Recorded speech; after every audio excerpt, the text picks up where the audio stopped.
Hello everyone, Argsy here. Welcome back to the Canadian Cattle Farmer here in Chilliwack, British Columbia.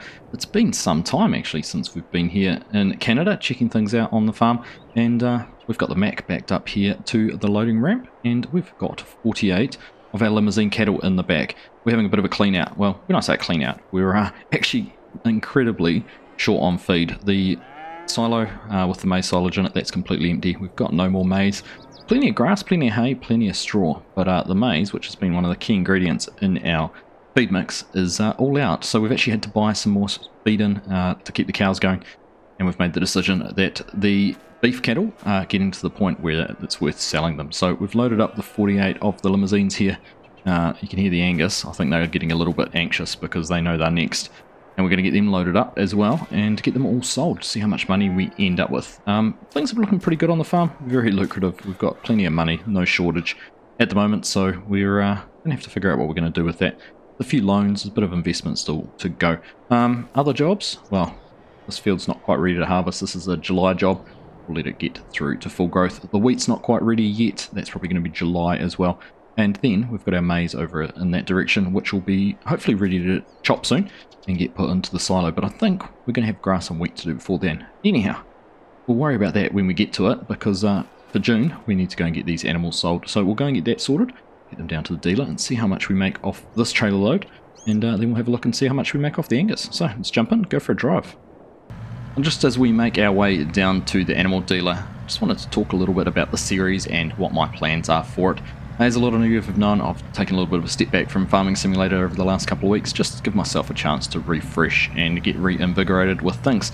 One of the things I want to do with this series is basically get it to the end of this season, get the wheat, the maize, everything like that sorted out, and basically call that a line in the sand for the end of our time here in Chilliwack. So it might only be another 3, 4, maybe 5 episodes until we get to that point. Now I just want to make sure we don't go sailing past the animal dealer, not in that one, it's down further.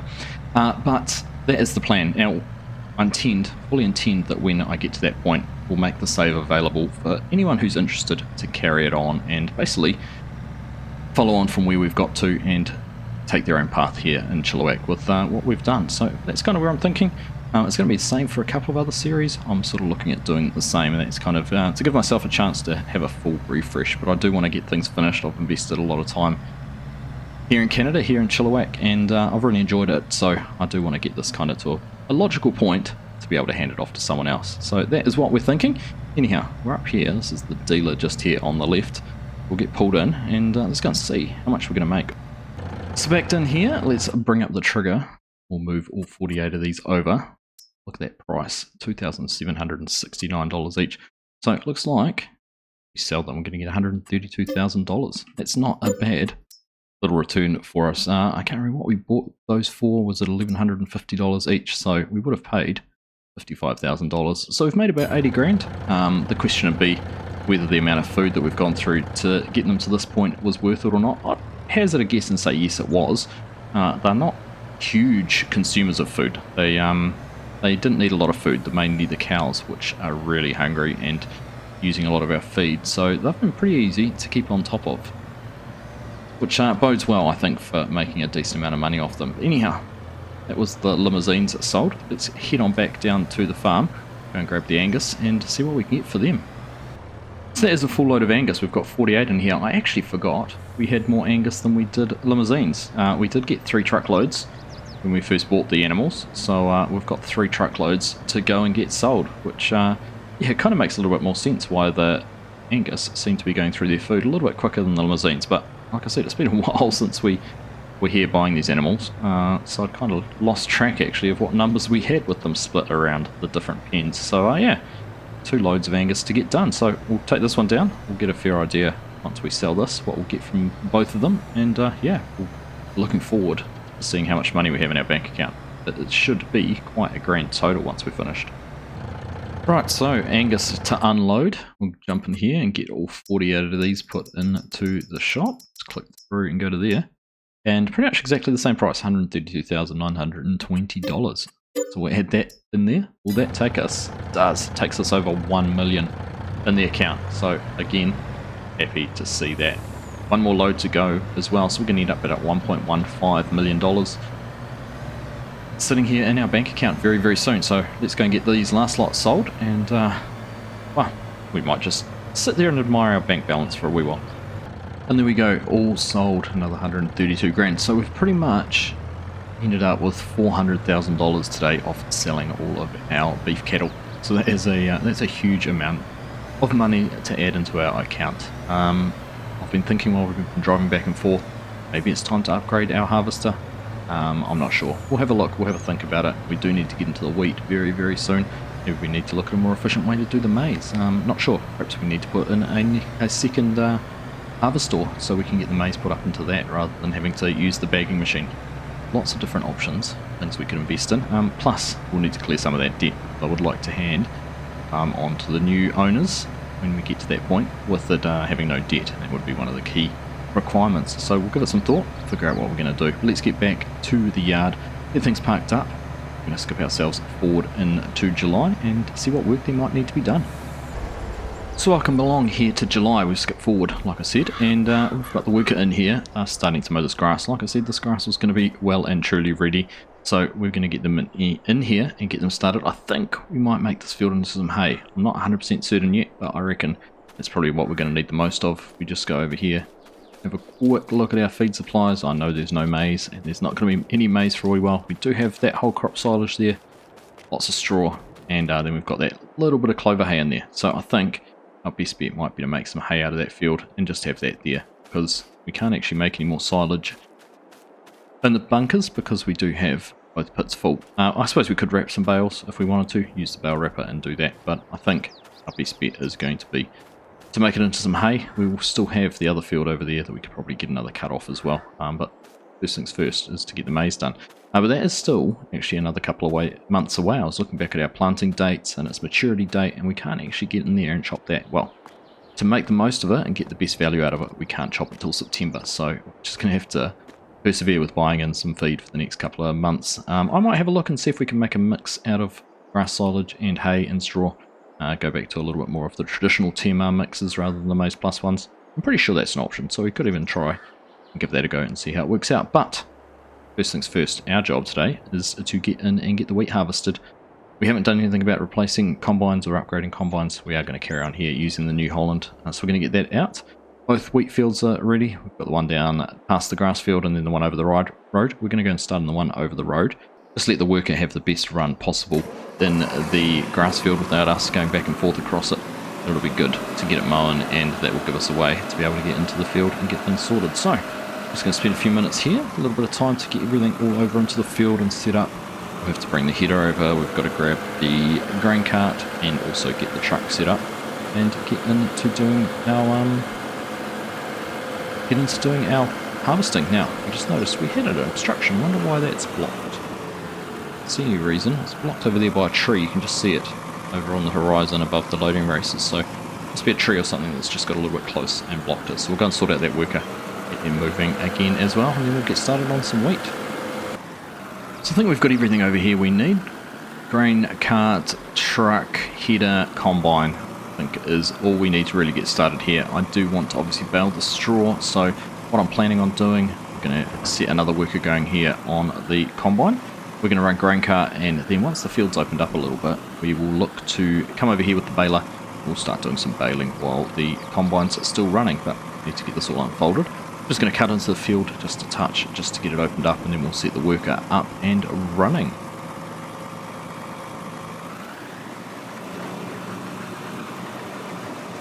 There we go. First of our wheat cut, and getting our swath dropping, which is perfect. So we'll just stop things there. I'm going to go through and set up the worker working on this field, and we'll get started as well. Alright, there we go. Worker off and going. Getting a nice straw swath there dropped. So like I said, we'll go and get the baler, bring that over and get things started on some baling at some stage. I might go over and get it now, because it's going to take a little bit of time for them to get full up. Remember, it's not actually the biggest hopper in that combine, so it is going to keep us on our toes, and whether we can have enough time to jump between baling and running the grain cart, I'm not quite sure. We'll see how it goes. We should be able to. Do bear in mind that we do have two fields to do as well, so let's just see how things go. But let's go and grab the baler, go and grab the square baler and get things set up from there too. So we'll just leave this set here for now. It's actually got quite a bit of grass in it from when we were doing clover, from when we were doing the clover hay, which will probably mean we get a clover bale first. But that's alright. Anyhow, let's jump back up in here and go for a little bit of a drive. We might jump into just a little bit of a time lapse to start this off and get the field opened up while we run the grain cart. So get that started and we'll see you very soon.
Well, that field's kept us pretty busy.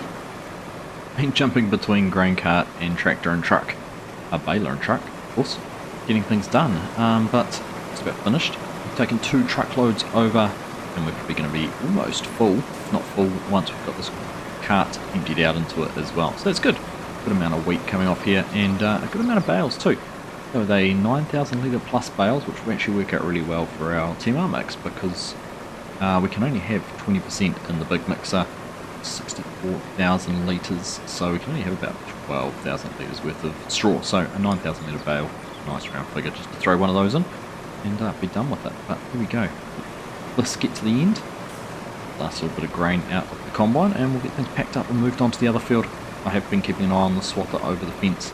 It looks like I'm not too far away from being finished. It must be getting emptied out. It is.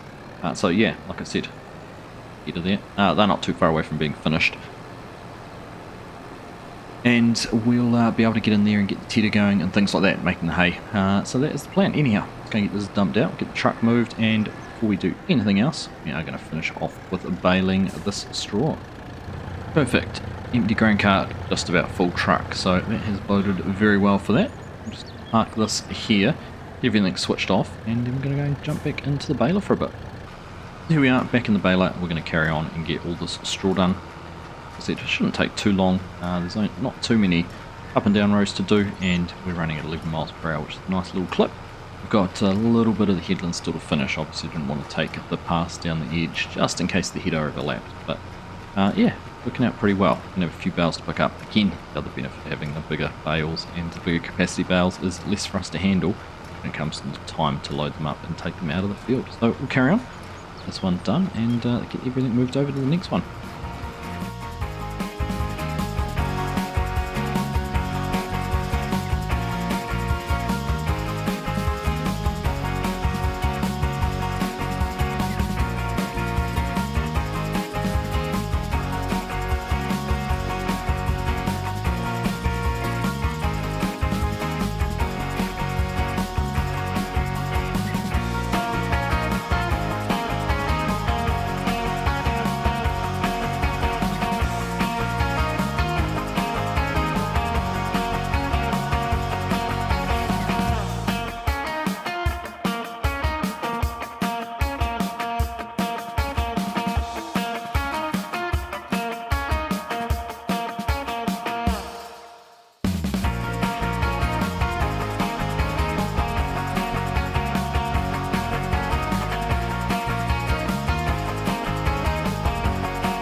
Certainly a good amount of straw bales here off the field. We have to take a look at the tally once we're finished. I once again neglected to reset the bale count of the baler, but we'll be able to have a look in the statistics page, see exactly how many we've done. Yeah, like I said, good amount of bales, more than I thought. I thought going around the headlands there wasn't actually going to be too many, particularly with these larger sizes, but I'm happy with that.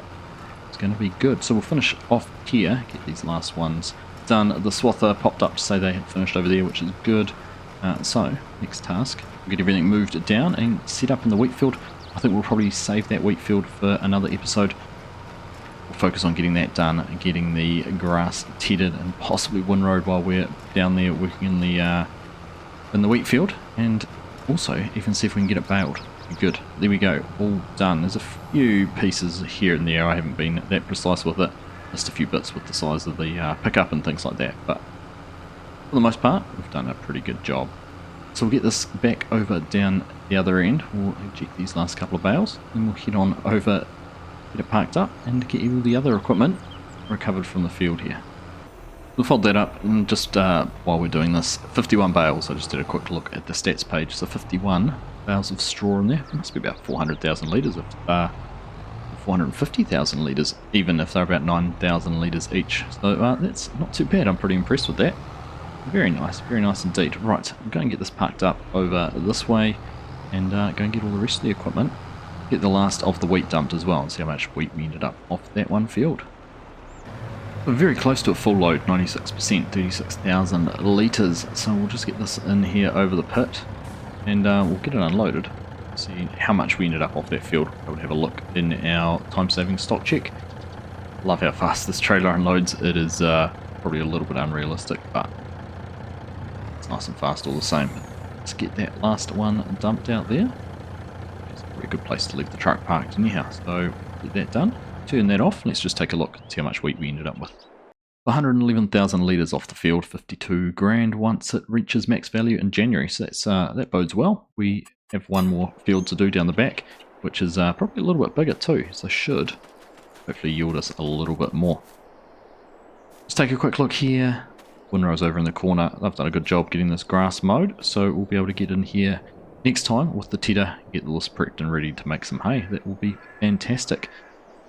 Like I said, I think we will wrap things up there. We've got the field of wheat down the back to do. Obviously this grass, which will keep us busy for a little bit longer.